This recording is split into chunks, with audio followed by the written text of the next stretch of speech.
gugus tugas ini sebagai pengarah, izinkan kami menyampaikan beberapa hal.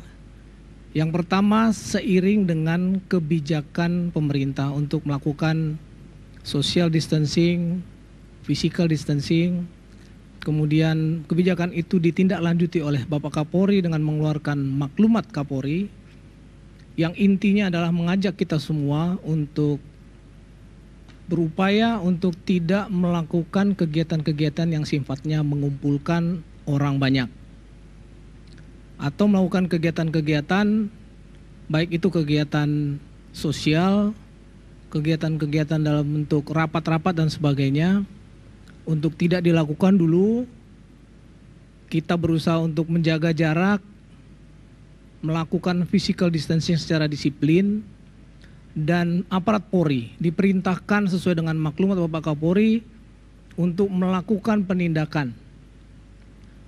Polri akan melakukan dengan cara humanis, dengan sopan, akan melakukan peneguran, menghimbau untuk tidak berkumpul. Namun apabila ini tidak dilaksanakan, maka Polri juga diminta untuk melakukan tindakan dengan lebih tegas, membubarkan perkumpulan-perkumpulan tersebut. Ini perlu kami sampaikan. Kemudian juga kami berharap bahwa kegiatan ini juga akan disosialisasikan dan dilaksanakan oleh seluruh jajaran Polri di daerah. Dari tingkat Mabes Polri, Polda, Polres, Polsek, bahkan ke Babin Kamtipmas bersama-sama dengan aparat desa dan Babinsa. Kepada aparat Polri juga sudah diarahkan oleh Bapak Kapolri untuk mensosialisasikan hal ini, menyampaikan untuk terus-menerus kepada masyarakat sehingga masyarakat bisa betul-betul memahami bahwa yang dilakukan ini adalah sangat penting. Kemudian iring atau sejalan dengan diperlakukannya itu tentang pembatasan sosial berskala besar, maka pada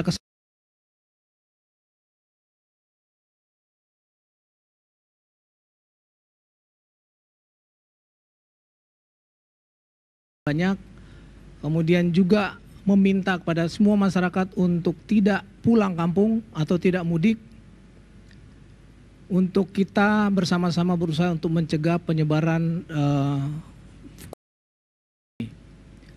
Polri bersama-sama dengan aparat pemerintah lainnya sudah menyusun banyak skenario yang harus dilakukan nanti, terutama untuk kita berusaha agar masyarakat menjadi mengerti bahwa masyarakat dari ke daerah-daerah itu untuk membawa daerah. Aparat Polri juga akan diterjunkan di semua titik bersama-sama TNI dan Polri. Kebijakan ini melaksanakan ini dan dengan bahwa yang dilakukan oleh pemerintah ini bisa kita kerjakan, dan yang terutama adalah ini bisa kita hambat sebaik itu dari kami.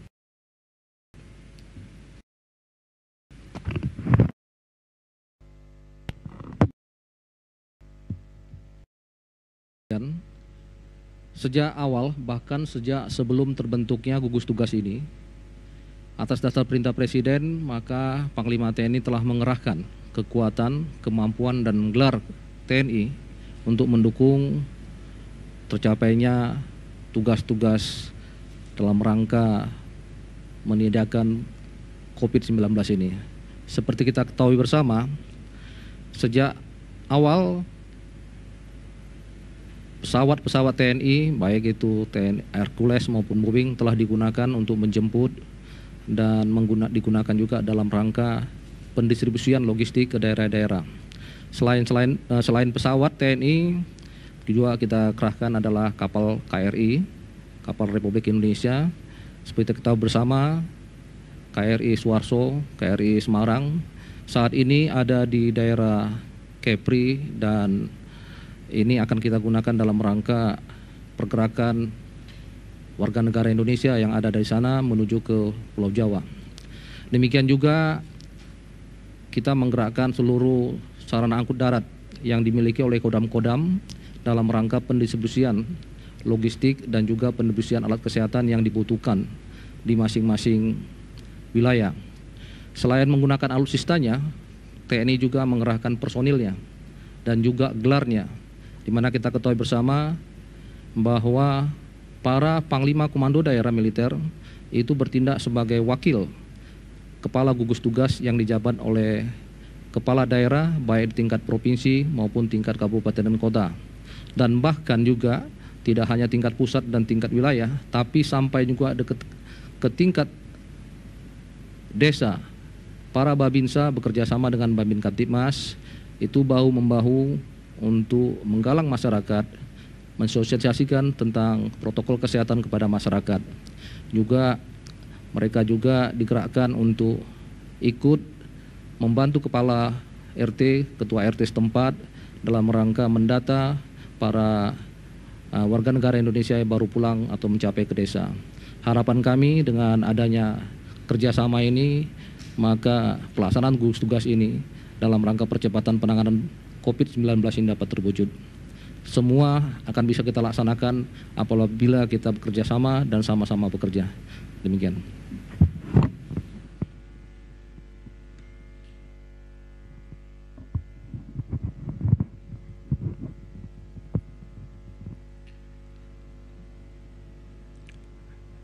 Pertama, kami akan menyampaikan standar penggunaan masker yang dapat digunakan untuk masyarakat dan tenaga medis. Kami telah mengkaji berbagai jenis masker dan peruntukannya. Terdapat 3 golongan jenis masker, yaitu masker kain, masker bedah, dan masker N95. Masker kain digunakan oleh masyarakat saat berada di tempat umum dan berinteraksi dengan orang lain.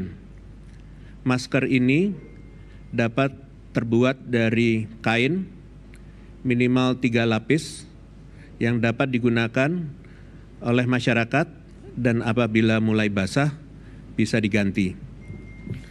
Penggunaan masker untuk masyarakat tidak hanya digunakan untuk individu kita sendiri, tetapi juga harus diberikan kepada orang lain sebagai bentuk solidaritas. Karena kita ingin melindungi diri kita dan kita juga ingin melindungi orang lain. Masker bedah adalah masker yang digunakan untuk tenaga kesehatan atau orang yang sakit. Sedangkan masker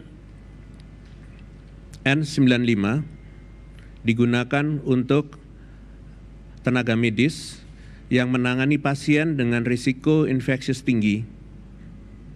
Untuk dokter dan perawat gigi ditekankan menggunakan masker dengan jenis N95.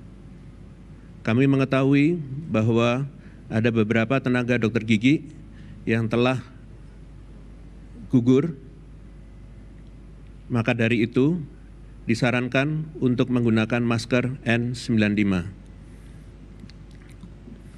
Sementara tenaga medis yang tidak menangani pasien dengan risiko infeksius tinggi dan orang sakit, maka hanya menggunakan masker bedah seperti ini. Masyarakat diharapkan oleh pemerintah mematuhi kebijakan untuk tidak mudik. Masyarakat yang sudah terlanjur mudik harus melakukan isolasi mandiri di rumah selama 14 hari atau di fasilitas yang disediakan oleh pemerintah daerah atau setempat. Masyarakat setempat tetap mempraktekkan physical distancing atau jaga jarak, jangan berkerumun atau berkumpul.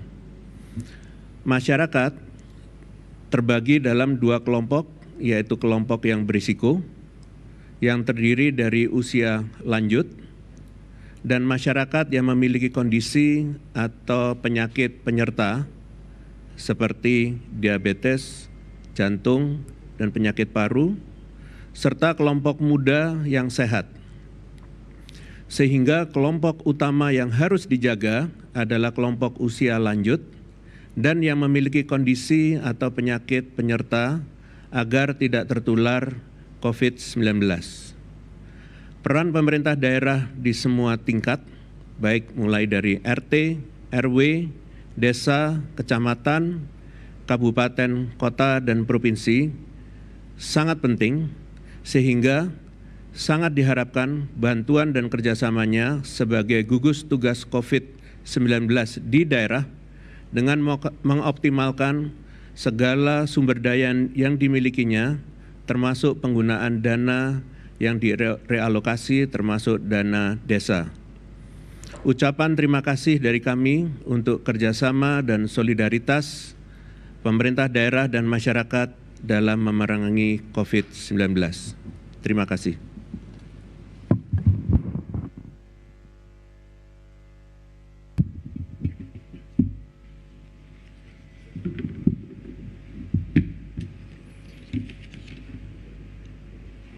Saudara-saudara, pada sore ini kami akan menyampaikan beberapa hal yang merupakan kelengkapan dari beberapa permasalahan tadi yang sudah disampaikan oleh para pembicara sebelumnya. Yang pertama adalah bahwa kita saat ini masih tetap mewaspadai adanya penularan yang terjadi di lingkungan masyarakat yang disebabkan karena masih adanya kasus positif tanpa keluhan yang berada di tengah-tengah kita. Inilah yang kemudian kita kenal dengan terminologi OTG, orang tanpa gangguan. Ini menjadi potensi tinggi terjadinya penularan di tengah masyarakat, karena pada satu sisi orang tersebut tidak mengalami keluhan apapun, dan kemudian di sisi yang lain banyak masyarakat yang masih belum melaksanakan dengan benar ketentuan physical distancing, menjaga jarak. Oleh karena itu dari hari ke hari inilah yang menjadi kekhawatiran kita, bahwa penularan masih terus terjadi, masih terus berjalan. Oleh karena itu kami harapkan ini menjadi perhatian kita bersama. Kita jadikan ini adalah titik pangkal untuk pencegahan dan pengendalian penyakit COVID-19 ini. Tetap tinggal di rumah adalah jawaban yang terbaik. Oleh karena itu kita harapkan tidak melakukan perjalanan kemanapun. Bukan hanya masalah pulang ke kampung, tetapi juga melakukan perjalanan ke keluarga yang lain, ke kota yang lain, atau ke tempat yang lain, itu memiliki risiko yang besar untuk terjadinya penularan. Mari bersama-sama kita pahami bahwa ini adalah kunci keberhasilan kita untuk memutuskan rantai penularannya. Oleh karena itu, kami minta ini menjadi bagian utama kita, di samping membiasakan untuk mencuci tangan dengan baik, dengan menggunakan sabun, dengan air yang mengalir, paling tidak dalam waktu 20 detik, kemudian mulai menghentikan kebiasaan, baik yang disadari maupun tidak disadari, untuk menyentuh wajah, menyentuh hidung, menyentuh mulut, menyentuh mata. Ini adalah rute-rute yang paling klasik untuk infeksi penyakit ini. Yang terakhir, mari kita yakini bahwa tetap tinggal di rumah adalah solusi yang terbaik untuk menghindarkan diri dari sebaran penyakit ini.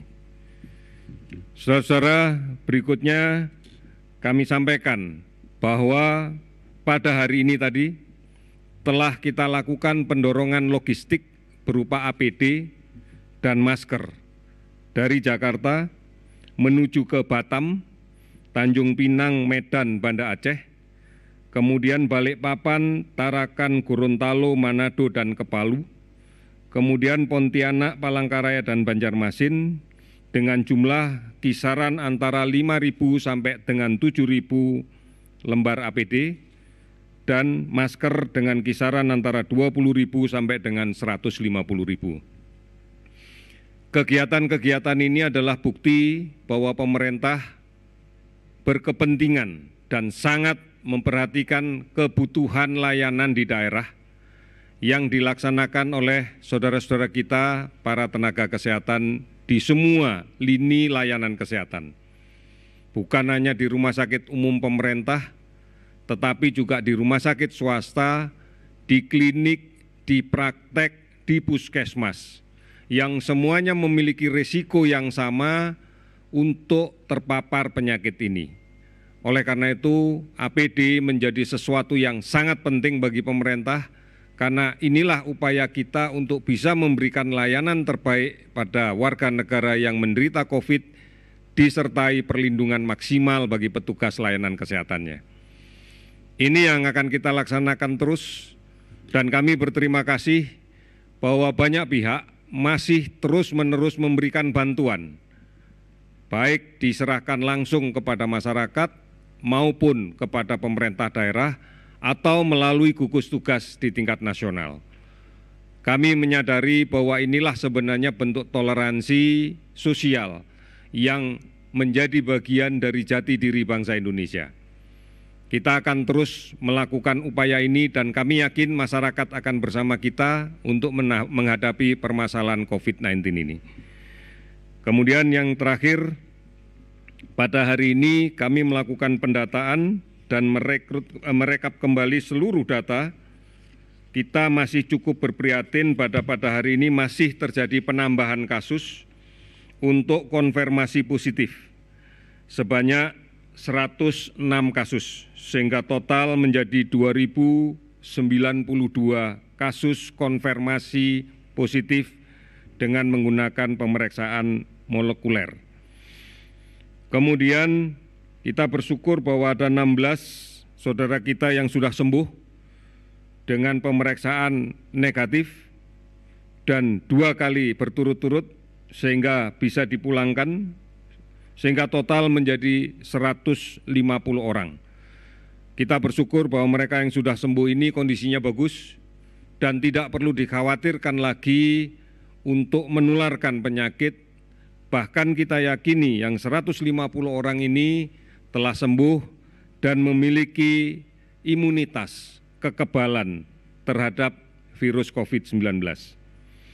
Kita masih berprihatin ada 10 yang meninggal, sehingga totalnya adalah menjadi 191 meninggal. Kami sudah melaksanakan pemeriksaan molekuler dengan PCR pada lebih dari 7.896 orang, dan kemudian kasus yang kita dapatkan ini tersebar di 120 kabupaten kota.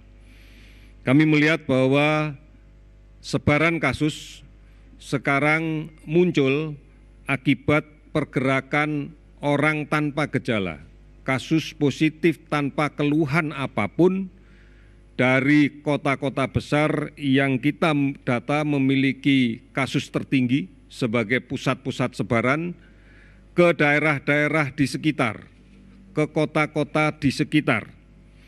Inilah yang meyakinkan kita bahwa tinggal di rumah adalah jawaban satu-satunya yang paling benar. Tidak melakukan perjalanan kemanapun, apakah ke kampung, apakah ke rumah saudara, ataukah tempat lain. Tidak dilakukan, karena inilah upaya kita untuk menghentikan. Saudara-saudara sekalian, harus kita waspadai bahwa ancaman klasik yang muncul pada periode musim pancaroba ini untuk beberapa kota adalah demam berdarah. Oleh karena itu, mari tinggal di rumah, bersihkan sarang nyamuk. Ini adalah jawaban yang paling tepat, bukan hanya untuk mengendalikan COVID, tetapi juga untuk mengantisipasi sebaran penyakit demam berdarah yang secara frekuentif akan muncul pada periode-periode ini.